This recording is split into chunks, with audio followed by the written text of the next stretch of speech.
Ayer les dábamos el dato oficial de la inflación aquí en nuestro país. La inflación, el aumento de los precios, 9,29 la anualizada, 9,29%. Y para analizar esta situación, la trayectoria de este dato, está con nosotros Luis Custodio. ¿Cómo anda? Hola, Luis.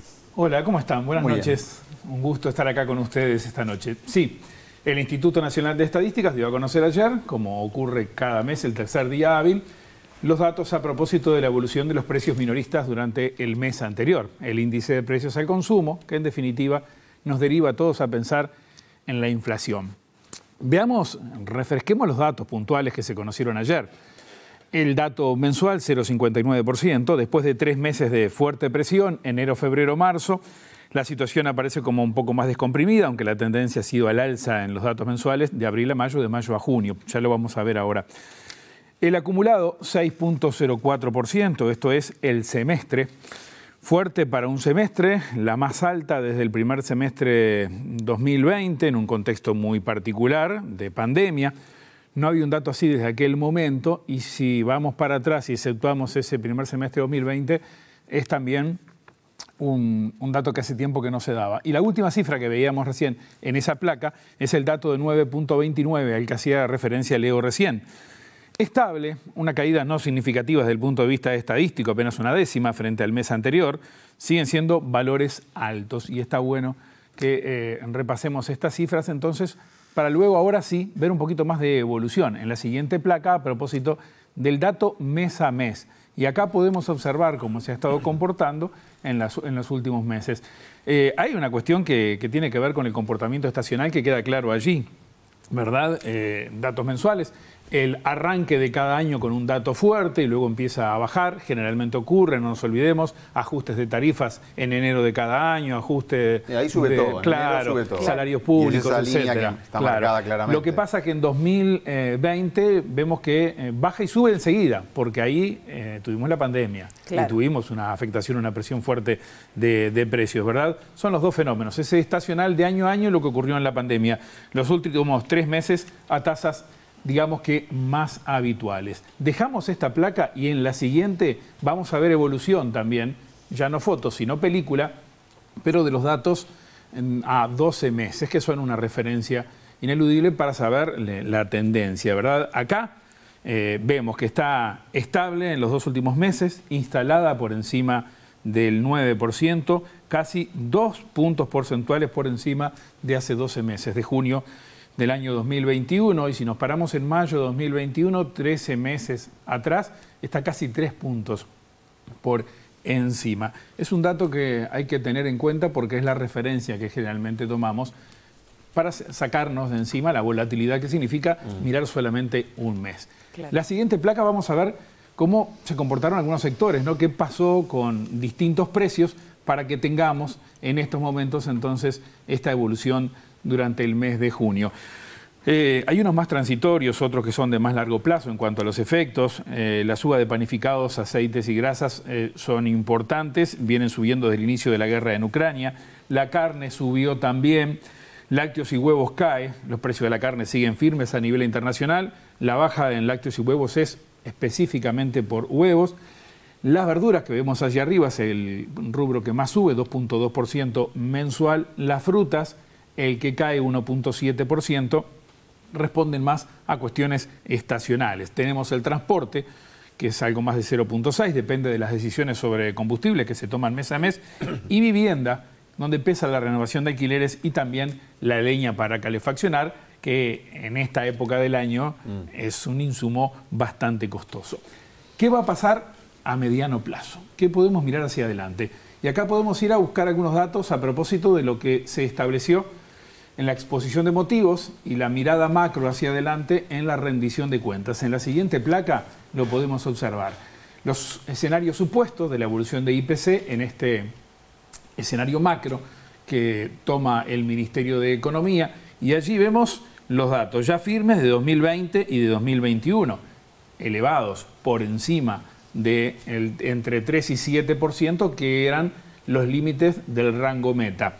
¿Entró algún día la inflación en el rango meta? Hace tiempo que no, sí. El año pasado, a mediados de año, tuvimos 6 y fracción, pero duró poco. ¿verdad? Esa referencia. Lo podíamos observar en el anualizado de la placa anterior. Para 2022, ese 8.9% está contenido en las proyecciones que hace el Poder Ejecutivo dentro de la exposición de motivos. Para 2023, un poco menos, y después, sí, del 6 para abajo, en 2024, 2025, 2026. Pueden ver allí marcadas las líneas entre 3 y 6%, rango meta. ¿Por qué no tomé el 3 y 7? Porque eso le quedan un par de meses. A partir de septiembre, el objetivo fijado por el Banco Central es entre 3 y 6. Observen allí que para 2024, 2025, 2026 estaríamos, si se cumplen esos supuestos, entrando en el rango meta. Luis, me estoy concentrando en las últimas barras rojas. Sí. Entran allí en el rango meta. Exactamente. Y eso es proyección del gobierno. Pero esos son escenarios, sí, supuestos, sí, claro, la proyección del Poder Ejecutivo, claro. Es difícil para el Banco Central cumplir con esto y está quedando demostrado, ¿no? Veamos precisamente las expectativas que recoge el Banco Central en la siguiente placa, que tiene que ver con los analistas que le responden al banco. Más de una veintena de diversos analistas privados y de la academia que le responden. Ahí tenemos, como ven, dos barras.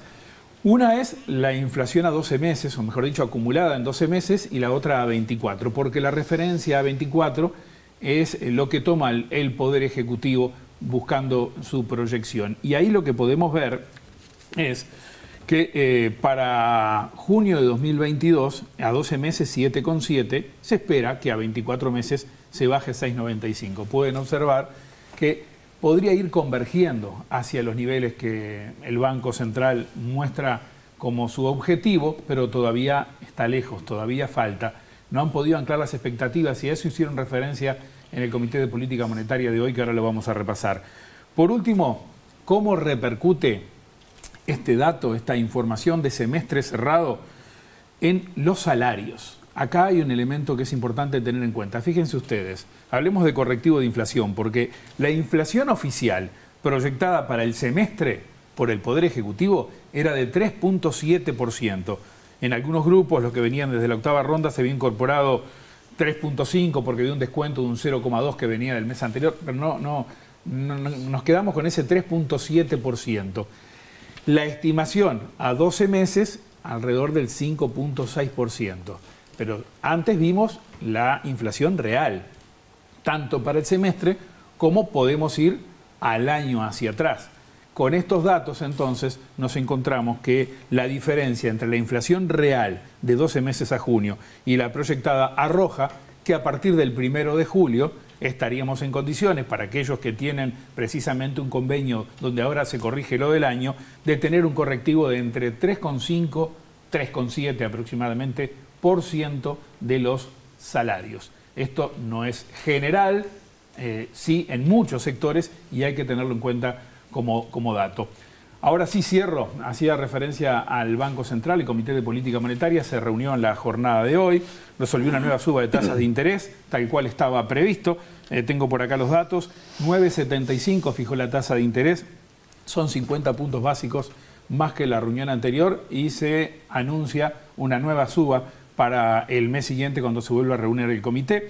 Brevemente leo. Eso se supone que tiende a tirar para abajo a la inflación. Se busca ese objetivo. Se busca eso, claro. Claro, y que con este compromiso del Banco Central, no solamente esto actúe sobre la economía real, sino que también este compromiso actúe sobre las expectativas. Claro. Anclándolas y que converjan en la información oficial.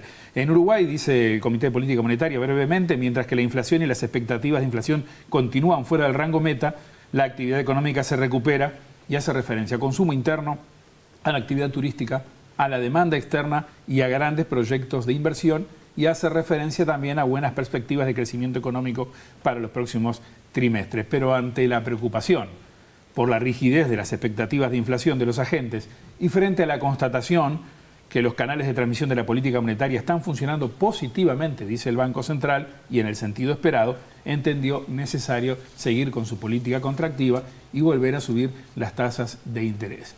Difícil tarea que tiene el Banco Central por delante, tratando de anclar esas expectativas y ir llevando la inflación real de cada mes, el dato de cada mes y sobre todo esa expectativa a 24 meses dentro del rango esperado. Muchísimas gracias, Luis.